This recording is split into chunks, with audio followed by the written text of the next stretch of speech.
400 पहाड़ के 400 मीटर ऊपर हो गई है। 400 तो हो गई, 400 450 मीटर पहाड़ के ऊपर ये हम एक्चुअली आए हैं वीरभद्र स्वामी के टेंपल में। और टेंपल अभी क्लोज है। अंदर एक छोटा सा शिवलिंग है। बहुत ही माना जाना माना मंदिर है ये उदगीर का। और आप देख सकते हैं इसके चारों तरफ पहाड़ी। चलो इधर से दिखा देते हैं आपको। थिंक ये रहा। तो हम ऐसे इस बड़े से पहाड़ के ऊपर एक्चुअली इस मंदिर में हैं। तो हम क्यों आए हैं, किस लिए आए हैं, ये भी बता देंगे। एक्चुअली मेरा भाई भी मेरे साथ आया है। सो ये टेंपल है, खाली है एकदम, क्योंकि ये पूरी ग्रीनरी आए देख सकते हैं। यहाँ पे पूरा ग्रीनरी से भरा हुआ है। और इस 400 450 मीटर की ऊंचाई के ऊपर वीरभद्र स्वामी जी का टेंपल है। एंड यहाँ पूजा करने के लिए आए हैं सिर्फ मैं और मेरा भाई। किस लिए, क्या है, ये पूजा नहीं बताई जा सकती, क्योंकि जब तक वो पूरा नहीं होता तब तक नहीं बताया जा सकता। बट यस, अगर पूरा हो जाएगा तो आपको खुद ब खुद पता चल जाएगा। थैंक यू पहाड़ी के ऊपर का नज़ारा देखने के लिए और मेरे संग बने रहने के लिए। हाय, नमस्ते, नमस्कार, राम राम। आज आम्ही आता उदगीरमध्ये आहो आणि हे पिंपरी गाव आहे ना, पिंपरी गाव आहे। आणि आमच्यासोबत आता आमचे पाहुणे बाबा आहेत तिथं बसलेले, नामदेव बाबा आहेत। मग बाबा आता किती वर्ष झाले तुम्हाला इथं राहून? 60 वर्ष 60 वर्ष झाले म्हणजे खूप जुनं हां वडिलांचं। मग आता तुमचा व्यवसाय काय? व्यवसाय बाहेर शेळी मिस्त्री काम करतो तो। हां होय नाही गेले बरोबर। शेळी करणार। मुलं 3 आहेत। 3 आहेत का? मुली 2 2 मुली आणि 3 मुलं आहेत। झाले लग्न सगळ्याचे? हो झाले। बरं बरं बरं। तर नामदेव बाबा मग आता आपण इतरच सुख इथं. समाधान सगळं। आणि मग शेळी किती आहेत? 25 शेळी आहेत का? बरं।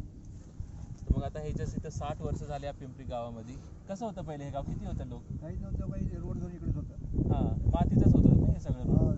डांबर बी काही नाही, आता सिमेंट रोड झालेला आहे इथं ह्याच्यामध्ये। आणि मग बहुतेक हे पिंपरी गाव बी लई लहान होतं, 10-12 घरं होतं वाटतं। 50-60 घर वाचतो नाही। आता तर खूप मोठं झालेलं आहे, आता इथं टावर बी आले, गाडी वाडी सगळं चालू आहे।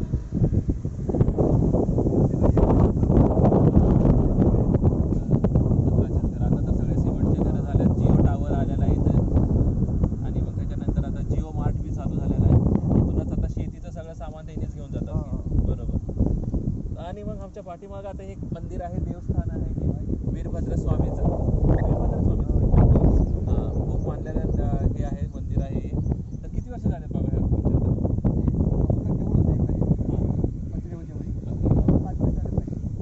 पहिलं शिवाचं लिंग होतं की छोटंसं? खूप पहिलं ते आहे बघितलेलं। तर ते 60 वर्ष पहिलं खूप छोटं होतं, उगा फक्त इथं लिंगच होतं फक्त आणि काहीच नव्हतं। आता तुम्ही बघू शकता एक वीरभद्र स्वामीचं आता खूप मोठं आता हे टेम्पल किंवा मंदिर बांधलेलं आहे।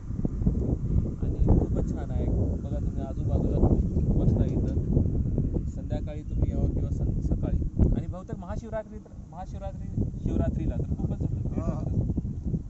जागरण हे ते याला होते श्रावणमध्ये होते। श्रावण महिन्यामध्ये का? सोमवारी पूर्ण भरते बघा महिना। जेवण हे ते सगळं येतं है ना? दर सोमवारी पूजा राहते काय का? दर सोमवारी। दर सोमवारी। आणि पंडित कुठे इथं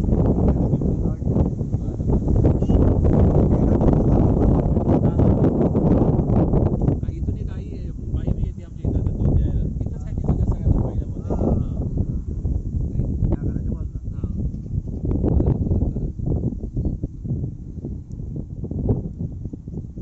मग आता मिस्त्रीचं काम सोडलं, आता काहीच नाही, आता फक्त शेळी। आता हे इकायला काढताय की फक्त असं फक्त दूधच? दूध बी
नाही अजून इकते की इथं बहुतेक हे आहे की कापणारा माणूस कोणतं तर मटण इकते नरगेळ. नरगेळला ना नरगेळ. ते आणतात, बाजार घेऊन जातात. हां बाजार घेऊन जातात. अच्छा तुमच्याकडे येणार का ते कसं हे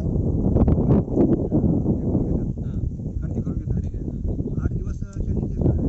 बरोबर मंगळवारी आणि बहुतेक कधी कधी कापते मंगळवार गुरुवार आणि रविवार दररोज राहतात. दररोज का 8 दिवसात खरेदी करून घ्यायची. जनावर घ्यायचे. हां दररोज एक एक एक एक एक कट करतात बरोबर हां आता 700-800 किलो तर झाले आता ह्याचं हा 700-800 इथं जण गावाकडे झालेलं आहे. बघा मग आता मुंबई पुन्हा 1000-12 दिवस हां, ह्या मुंबई. 2 वर्षात बघायचे. हां मुंबई पुण्याला आता 1000 झालं 2 वर्षात. हां 2 वर्षात आता इथं सध्या तर 600-700 चाललं आहे लॉकडाऊनच्या पिरियडमध्ये लय वाढतं वाढला. हां मग आता बघा आता मुंबई पुण्याला आता हे किती होणार आहे 1200 किंवा 2000 तर हां. जाईल पण आता सध्या आमच्या गावाकडे आता सध्या 600 चालू आहे मटन आणि इथे बी 700-700 चालू आहे. हम्म. पण आता वाढत वाढत इथं आता. हां नरगेड आता 600-750 हा, हा, असंच आहे. आहे. हां घेऊन एकच भाव आहे. एकच भाव आहे. ठीक आहे मग आता आम्ही इथं बंद करता इथं व्हिडिओ लाईक करा सबस्क्राईब करा आणि गावाकडची वाट नक्की बघा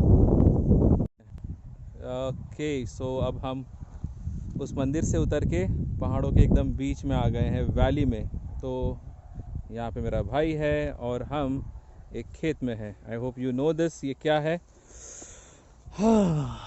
पपीता जो कि हैदराबाद में एक्चुअली 20-20 रुपए का एक या 40-50 का एक गिरता है तो आप देख सकते हो ये पूरे के पूरे बागान है पपीते का यहाँ पे और हम इस बागान में आए हैं सो दैट हम लोग देखें एक्चुअली कि नेचर किस तरह से उगाता है ये तो यहाँ पे ना किसी तरह का कोई पेस्टिसाइड है इंसेक्टिसाइड है कुछ भी नहीं है राइट ये नेचुरली उगाए गए पेड़ है और ये फार्म है पूरा का पूरा और ये प्लास्टिक इसलिए है ताकि वीड्स जो भी घास वास जो ऊपर आती है एक्चुअली वो नहीं आएगी यहाँ पर है घास राइट बट मेन क्रॉप के पास वो नहीं रहेगा तो बाकी सब जो आप देख रहे हो इसकी जो पत्तियाँ गिरी हुई है ये टर्न हो जाएगी मैन्योर में ये यहीं पर मैन्योर टर्न हो जाता है और वहीं इसको दे दिया जाता है तो हम थोड़ा सा और अंदर जाएंगे और कुछ और पपीते की खेती देखेंगे ओ माय गॉड एक पेड़ में कम से कम 40 पपीते होंगे या आप वो देख सकते हो कम से कम 40-50 तक तो जाते ही जाते हैं और वहाँ पे कुछ पपीता नीचे गिर चुका है फ़िलहाल ये नेचुरल पपीते हैं और ये हरे ही रहेंगे जब तक आप इसे तोड़ोगे नहीं तब तक वो तो पीले पड़ते नहीं है लेकिन एक्चुअली कच्चा पपीता बहुत अच्छा होता है सेहत के लिए and yes without insecticide pesticide तो कीड़ों के लिए क्या करते हैं हम अब हमने जब पूछा कीड़ों के लिए क्या करते हैं तो आप ये जाके देखते हो क्या है ओके ये है नीम ठीक है ये नीम का फल है नीम की पत्तियाँ नीम के बीज और नीम का जो सीड होता है उसको उबाला जाता है उसको उबालने के बाद उसका जो पानी होता है ना उस पानी को उन पत्तों को या फ्लावर या उसके बीज के पानी को यहाँ पे स्प्रे किया जाता है तो नेचुरली सिर्फ नीम के पत्तों को या नीम की जो पानी होता है गर्म करके उसी को सिर्फ इसके ऊपर छिड़का जाता है और आप देख सकते हैं छोटे छोटे बीच बीच में जो है ये हमारे लिए मशरूम्स भी पैदा करते हैं भले ही ये मशरूम्स एडिबल है लेकिन हाँ ये बहुत ही खाने में लाजवाब होते हैं आप देख सकते हो कुछ पपीता नीचे गिरे हुए हैं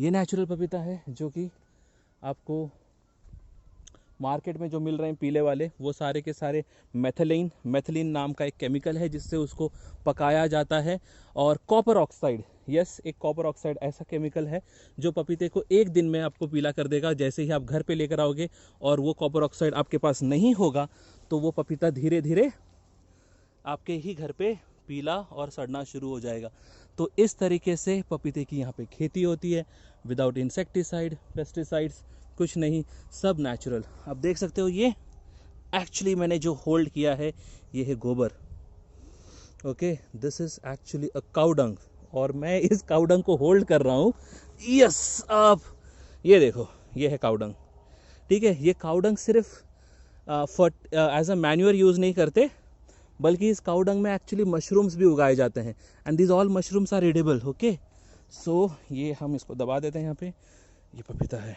एंड आई लव दिस यार। खाने में सबसे अच्छा, वेट लॉस के लिए सबसे अच्छी चीज़ है नेचुरल पपीता। मशरूम्स भी यहीं पे नेचुरल हैं, और आप देख सकते हो ये सब गोबर, this is all natural things, everything right. अभी हम दूसरी खेती भी देखेंगे, और वो देखेंगे फूल गोभी और टमाटर की। वेट, सो हम वैली में आ गए। वैली में आप यहाँ से लेके पहाड़ के वैली में आप उस एंड तक, आई डोंट नो कहाँ आप देख सकते हैं कि नहीं, बट पहाड़ के उस लास्ट कोने तक एक्चुअली पूरा पपीता है। इट्स ओनली पपीता फार्मिंग। और यहाँ से एक्चुअली नियर वेस्ट जो टाउन है लातूर, लातूर हो गया, पुणे है, औरंगाबाद है, यहाँ से जो ट्रेन जाती है, और हैदराबाद, ठीक है, बिदर, ज़हीराबाद, इन बड़े बड़े जगहों पे इन पपीतों को बेचा जाता है। ये पपीता कम्प्लीटली नेचुरल है, लेकिन जैसे ही मार्केट में जाता है, जैसे ही बिजनेस पीपल के हाथ में जाता है, ये उसे कॉपर ऑक्साइड के साथ मिक्स करते हैं ताकि जल्दी से जल्दी पके और आपके घर तक पहुंचे। बट प्लीज़ सी दैट कि अगर कोई भी केमिकल हो तो आप देख सकते हैं एक्चुअली नेचुरल पपीते पे कोई दाग नहीं होगा, लेकिन अगर कॉपर ऑक्साइड होगा तो उसके ऊपर ब्लैक कलर के छींटे गिरेंगे, और अगर ब्लैक डॉट्स हुए तो यानी वो कॉपर ऑक्साइड है, जो कि आपको कैंसर, ईसोफेगस कैंसर जिसे हम फूड पाइप कहते हैं, गले में जो नली होती है वो, और दूसरा stomach ulcer, cancer, copper oxide से बहुत कॉमन चीज़ें होती हैं। तो ऐसे चीज़ों को अवॉइड करिए जिसके ऊपर काले धब्बे हों।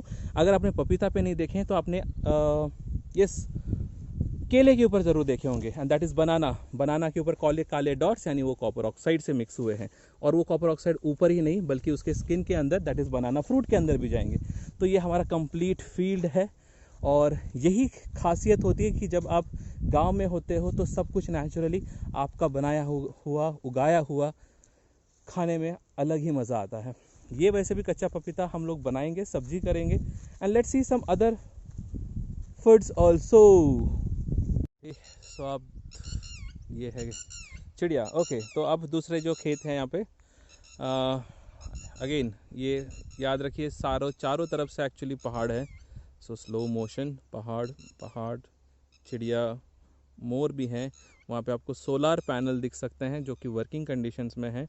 वेल गुड, पहाड़ों के बीच में भी सोलार पैनल्स लगाए ताकि यहाँ पे मैक्सिमम अब्जॉर्प्शन हो सनलाइट का। ओके, अभी बेसिकली हम यहाँ पर आए हैं, ये देखिए, लाइट में दे रहा, देखते हैं। ये है सोयाबीन्स, आपने खाए सोया चंक्स, सानिया नेहवाल, सानिया मिर्ज़ा, सोया चंक्स, राइट। ये सोया चंक्स के एक्चुअली पेड़ हैं एक्चुअली, राइट।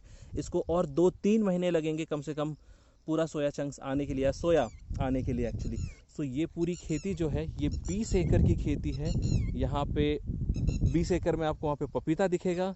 ये कम्प्लीटली 20 एकड़ वहाँ पर एक्चुअली वो लॉन्ग शॉट जो है वहाँ पर भी ये सोया की खेती है इस जगह पे भी। और पूरा का पूरा पानी एक्चुअली सोलार पैनल से दिया जाता है यहाँ पे। तो इस एंड से लेके उस एंड तक हमारे पास एक्चुअली ओनली सोया है। और ये साइड में जो भी आप देख रहे हो, यहाँ पे ये आम के पेड़ अभी लगाए गए हैं, वहाँ पे पपीता है, वो ऊपर मेरा भाई है, उसका फ्रेंड भी है। हम लोग अभी टमाटर की खेती भी देखेंगे। लेट्स सी, सोया तो आपने देख लिया, तो एक बार नज़र देख लीजिए।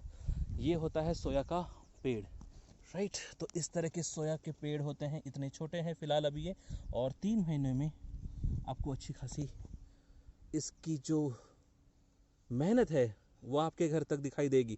सोया chunks, right. Oh, specially for the protein people, those who want to build their muscles, and जो नॉन वेज नहीं खाते हैं उनके लिए सोया चंक्स बहुत अच्छी होती है। बट याद रखिए, soya chunks is also dangerous when you eat lot. तो वो हमने सोया चंक्स की खेती देखी वहाँ पे। अब हम आए हैं ये टमाटर की खेती में। ये भी कम से कम 17 एकड़ का लैंड है, और 17 एकड़ के लैंड पे टमाटर की खेती की जा रही है। और सबसे अच्छी बात पता है क्या है, अब गांव में एक शेड है जहाँ पे रूम है, वहाँ पे बैठ के एक्चुअली सारे किसान बैठ के खाना खाते हैं दोपहर में और शाम को। सबसे अच्छी चीज़ यही होती है कि आप सबके साथ मिलके, अपनों के साथ मिलके खाना खाए, अपना वक्त बिताए, काम करे, हंसी मजाक करे। और हाँ, झगड़ा भी होता है तो वहीं पे सुलह भी हो जाती है। सुलह होती है यहाँ पर। ओके, ये है इस खेत की आप बोलिए रखवाली बोलिए या इस खेत का सुरक्षा कवच बोलिए। ओके, तो ये है हमारी माय, इसको बोलते हैं नाम यहाँ पे आपको कहीं नहीं दिखाई देगा। ओके, इसको बोलते हैं मरुमाय। ये हमारे गांव की, मतलब इस गांव की, पिंपरी गांव की, या ये कह लीजिए कि ये 70-80 एकड़ की जो ज़मीन है, तो ये जो माय है इसको माय ही बोलते हैं। तो ये जो माय है मरुमाय, ये मरुमाय इसकी पूरी देखभाल करती है। आपको दिखने में भले ही एक पत्थर दिखेगा ये, बट एक्चुअली इन्होंने बहुत कहते हैं ना कि ऊपरी ताकत हमेशा होती है, और अगर सच्चे मन से अगर होती है तो सच्चे मन से, सच्चे दिल से अगर आप कुछ मांगो यहाँ पर इस खेत के भगवान में, या आप ये कह लीजिए कि इस माई के पास या आई के पास अगर कुछ आके मांगो तो वो पूरी भी होती है। आज हम कुछ इस तरह की जर्नी पे है कि खेतों में भी जाएंगे, भगवानों को भी दर्शन करेंगे, और हो सके तो बादलों का घिरना शुरू हो चुका है। आप देख सकते हो पहाड़ों के ऊपर बादल आ चुके हैं बेहतरीन नज़ारे के साथ। थोड़ी देर में बारिश भी होगी, लेकिन हमारे पास शेड है, हमारे पास बहुत सारे किसान भाई हैं यहाँ पे जो हमारी मदद भी करेंगे। तो फ़िलहाल हम टमाटर की जो पेड़ है उसमें फूल तो आ गए हैं, तो अब हम आई के दर्शन लेते हैं यहाँ पे, और फिर हम ओके इनके आशीर्वाद से शायद जो मैंने ख्वाहिश की है या जो मैंने मन्नत मांगी है इनसे, आई तुझा आशीर्वाद राहू दे, आणि तुझ्या आशीर्वादानं जे काय होईल, जे काय मी मागितलं, मला माहीत आहे ते आहे की नाही माझ्या नशिबात ते माहीत नाहीत, चांगलं आहे वाईट आहे हे सगळं तुमच्यावर आहे, पर जर तुम्हाला वाटत असेल ते आहे माझ्या नशिबात तर मग मला द्या। ओके, तो फिर हम लोग ने आई से आशीर्वाद मांगा। सुख शांति यहाँ पे बहुत मिलेगी। और ये आप देख सकते हैं नीम के पेड़ में ही आमची आई आहे, आणि हीच सगळ्या गावांची, सगळ्या शेतकऱ्यांची, शेतीची रखवाली करते। आणि हे मरुमाय आहे ना, सगळ्यातून चांगलं ह्याच्यामध्ये गोष्ट म्हणजे काय माहीत आहे, मतलब सबसे अच्छी बात क्या है, इस खेत में बोलते हैं ना कि बरसात के सीज़न में मेंढक आ जाते हैं, सांप आते हैं, बिच्छू आते हैं, ये आते हैं। Let you tell you this thing, अगर आप सच्ची में विश्वास करते हो जादू में या भगवान के ऊपर विश्वास करते हो, तो आज तक ये 100 एकड़ की ज़मीन होगी यहाँ पे करीब करीब, ठीक है, 100 एकड़ की ज़मीन आपको चारों तरफ से दिखा रहा हूँ मैं। 1 2 360 डिग्री का व्यू आपको दिखाता हूँ मैं। अब ये पूरी 360 के व्यू में आज तक कभी कुछ नहीं हुआ। इस ओ मोर की आवाज़ आई, तो आज तक कभी कुछ नहीं हुआ। आई तुझा आशीर्वाद असंच राहू दे सगळ्यावर, सगळ्या शेतकऱ्यावर, आणि सगळ्याचं भलं हो।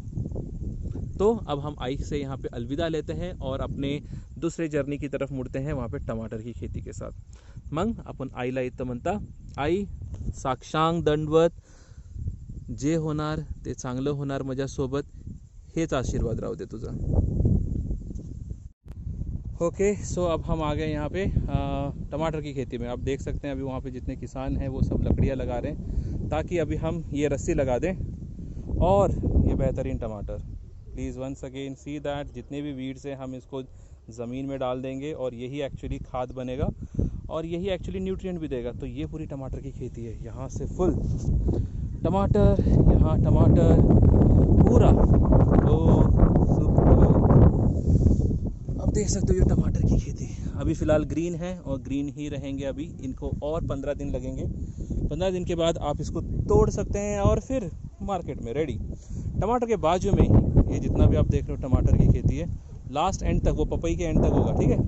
और बाजू में, इसी के बाजू में हम आ चुके हैं और ये है खेती फूल गोभी की। आपको दिखा दूँ फूल गोभी, ओह ऐसे हमारी ब्यूटी छुपी होती है पत्तों के बीच में। कुदरत का करिश्मा देखो, भले ही ऊपर से कितना ही खराब लगे पत्ते, लेकिन सुंदरता अंदर छुपी होती है। मेरे ख्याल से इंसान के मामले में भी यही बहुत ज़्यादा ज़रूरी है कि बाहर की सुंदरता को ना देखे,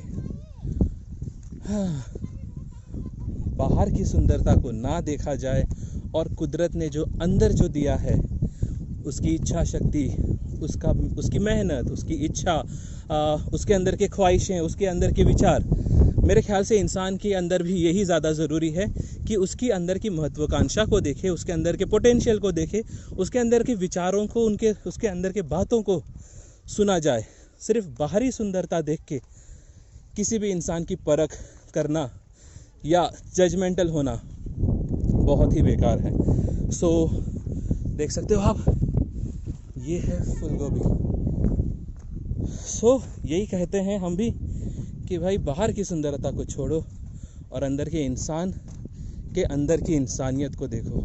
अगर वो आपको अच्छी लगती है तो इंसान आपको अच्छा लगेगा। And that was the visit. Okay, ये आ गया हमारे एंड में। मेरा भाई और मेरे फ्रेंड, सबसे छोटा फूल गोभी होगा ये, बहुत ही छोटा है। हो गया video video video. Hello hello, नमस्कार करा, हाय म्हणा, काय तर म्हणा की। चला चला।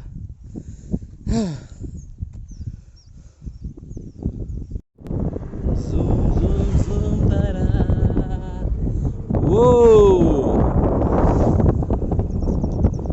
ये रहा।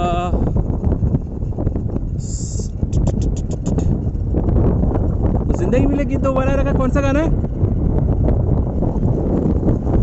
अरे नहीं नहीं, उससे अच्छा, उससे पहले वाला वर्जन अच्छा होगा। दिल चाहता है हम ना कभी रहे यारों के बिन, दिल मिलाते हैं जगमगाते हैं अपने रास्ते, ये खुशी रहे दोस्ती रहे अपने वास्ते, ओ झुलझुलाते हैं जगमगाते हैं अपने रास्ते, ये खुशी रहे दोस्ती रहे अपने वास्ते। ओ